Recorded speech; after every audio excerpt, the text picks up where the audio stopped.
Good morning, Prep 4. This video is for your maths lesson today, and it is Tuesday. Now, yesterday we looked at grid multiplication, and we're going to be continuing our learning for that today. So all I'm going to do is quickly recap using the grid method to solve some number sentences which are multiplying 3 digits by 1 digit, and then you can have a go at the tasks on the sheet. So the first number sentence I've got here is 6 multiplied by 376.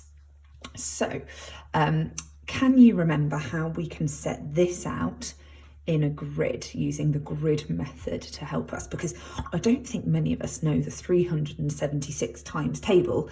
I know lots of you are good with the 6 times table, but knowing it up to 376 would be quite tricky too. So obviously for the grid method, we need to draw out a grid. The good news is I've got a whiteboard here, and presentation doesn't matter too much. If you're using a scrap piece of paper at home, that's fine too. So we need to divide our grid into the correct number of boxes. Now we have got a 3-digit number that we are multiplying by today. So we need, so I'm putting my multiplication symbol in the corner there. And we are multiplying by 6, so our 6 goes down the bottom here. As I said, yeah, we have a 3-digit number, which means we need to divide this into 3, like so. Okay, then we partition 376. I'll just do it over here. 376 partitioned into its 100s, 10s, and 1s. So have a quick think, how are you going to do that? Well done if you partitioned it into 300, into 70, and into 6. So then we put our partitioned numbers into our grid. 300, 70, and 6. Okay, then what we need to do is, in fact, I'm just going to create a little bit of space, rub that bit off there. Hopefully you can still see this nice and clearly. We're going to look at multiplying in turn 6 by each of these numbers. Now this is where our smile method from last week that we spoke about could come in useful as well. So I'm actually going to start with my 1s. I'm going to start with the easiest and work my way up. 6 times 6 is 36. Well done if you said 36, that's fantastic. Okay, now I have 6 times 70. Now what I could do, as I mentioned, the smile method, I could write it out into a number sentence like this, 6 times 70, underline those 2 digits, make a big smile, put a big smile on my face too, that always helps. And 6 times 7 is 42. Well done if you said that. We have 1 place value holder left, 1 0, and so we know we need to multiply this number by 10 because that also has 1 0, 1 place value holder. So 42 multiplied by 10. I know lots of you would be able to do this in your head, which is fine too, equals 420. So 420 goes here, which is good. Then finally, we have got our last box, 6 multiplied by 300. Again, let's use the smile method as it's our first practice. 6 multiplied by 300. Underline those 2 digits, they're the only ones I need. Make a big smile, put a big smile on my face too. 6 multiplied by 3 equals 18. Well done if you said 18. And then I look at my place value holders. So I've got 1, 2. That tells me that I need to be multiplying this number here by 100 because 100 also has 2 place value holders, 2 zeros. So my answer would then be, have a think first of all.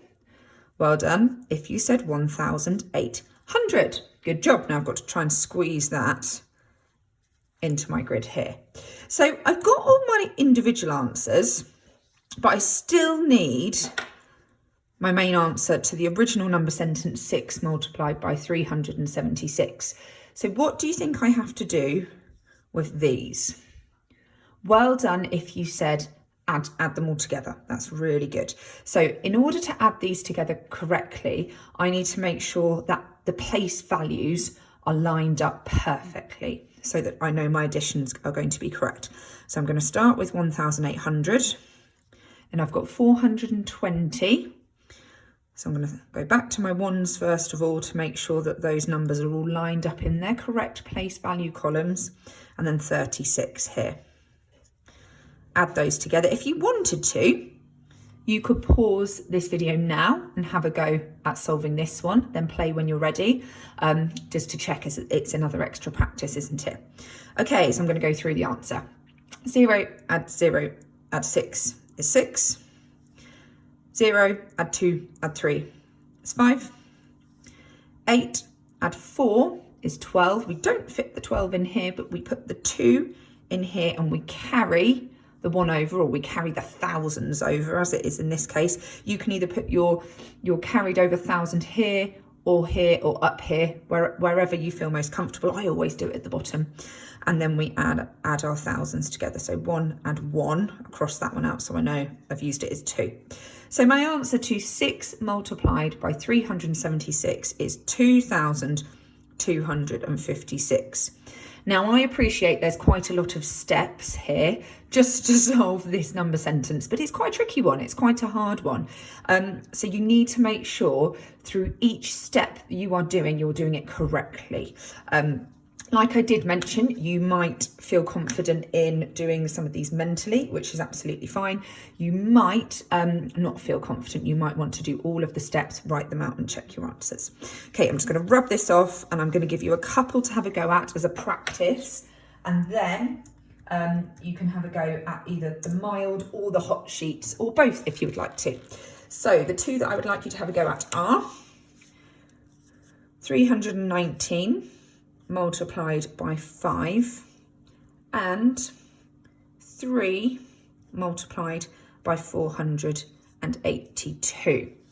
So I would like you to pause the video now, have a go at both of these using the grid multiplication, using all of those steps that I have gone through with you, and then press play when you're ready, and I will then go through the answers to both of these. Okay? So hopefully now, if you're back with me, you're ready to go through your answers.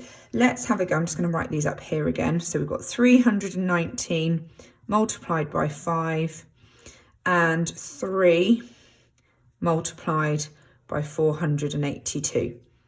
Now, it doesn't matter that these are in a different order. We do exactly the same thing. So we're going to start with 319 multiplied by 5. Well done if you drew your grid out. Fantastic. I'm not worrying about a ruler at the moment. Probably the only time in maths I won't worry about a ruler. And maybe if we were in school, I would be worried about a ruler. So there are perks to home learning. 319 multiplied by 5. I'm multiplying by 5. My 5 goes here. And I partition my 319 into 300. That's how many hundreds there are. 10. There's 1 10. And there are 9 ones. Okay, so I'm going to start with 5 multiplied by 9. Well done if you said 45. That's good. 5 multiplied by 10. I feel confident with this one. I don't need to use the smile method. 5 times 10 is 50. And then 5 times 300. I'm going to do this one without writing it out, but I'm going to do it step by step. So 5 times 3, I know is 15. And then I know there are 2 place value holders, which means I need to multiply 15 by 100. So 15 multiplied by 100 is 1,500. Now I am going to add my answers using the column addition like so, and I hope you did too. Okay, 5 onto the tens column. 5 add 4 is 9. Onto the hundreds column, we've just got a 5. Thousands column, we've just got a 1. So my answer is 1,595. Big tick if you got that. Well done you. Okay, I'm just going to rub this out and we will go on to our next one. So 3 times 482. I'm going to draw out my grid. We're multiplying by 3. It doesn't matter, like I said, which order they're in. We still follow the steps in the same way. We've got a 3-digit number. So I need 3 boxes. Partition 482. How many hundreds? There are 4, so we've got 400. How many tens? There are 8, which means 80. How many ones? We have 2. So they are now partitioned into my grid. So work through them one at a time. Now I always start with the ones, but you can do them in any order you like. It really doesn't matter. You'll get the same answer. So 3 times 2 is 6. 3 times 8 is 24, but I'm not doing 3 times 8, I'm doing 3 times 80. So I know that 3 times 80 is 10 times more, which is 240. And then finally, 3 times 400. 3 times 4 is 12. And then 2 place value holders, which means I times my answer by 100. 1,200. Next step, add them together. 1,200, add 240, add 6. Okay, 0 add 0 is 6. 0 add 4 is 4. 2 add 2 is 4. 1,000 is 1,000. Really well done. If you also got 1,246 as your answer, that's fantastic. Okay, so you're ready now to have a go at the tasks on the mild and the hot sheet. If you wanted to have a go at estimating your answers before you use the grid method, so rounding them either up or down, just so you know what you're aiming for, what size number you're aiming for, then you're welcome to do so as well. Any questions, just ask. But good luck with the lesson. Have fun.